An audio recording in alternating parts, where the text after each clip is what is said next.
Are some activities a perfect ploy for you to avoid looking like a total ass?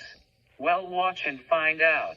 Hey guys, since it's Disability Pride Month, I am going to address a few things that need to be called out.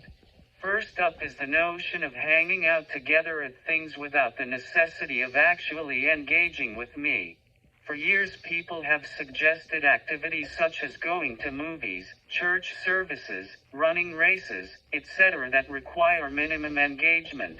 While I do enjoy these activities, they don't promote bonding on my end when they are done as the sole activity.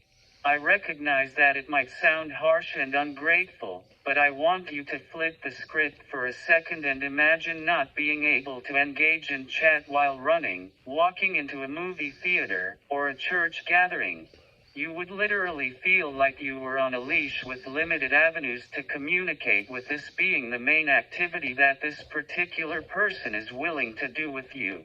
However, I want to go one step further and ask whether or not these activities are not being used as a ploy to avoid the fact that maybe you are not comfortable communicating with me, thus making these outings as a perfect cover for you to not to appear as a total ass.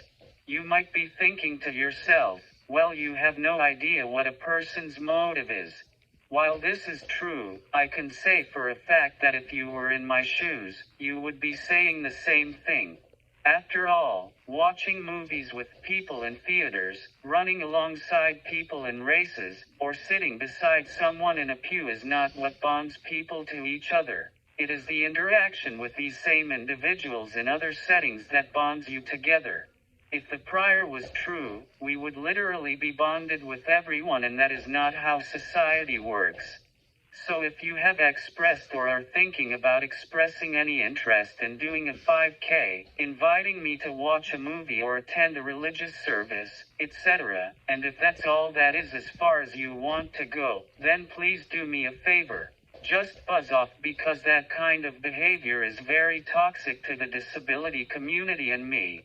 P.S. The running analogy doesn't apply to anyone who have or are going to help me with long-distance runs. In that context, the circumstances are totally different.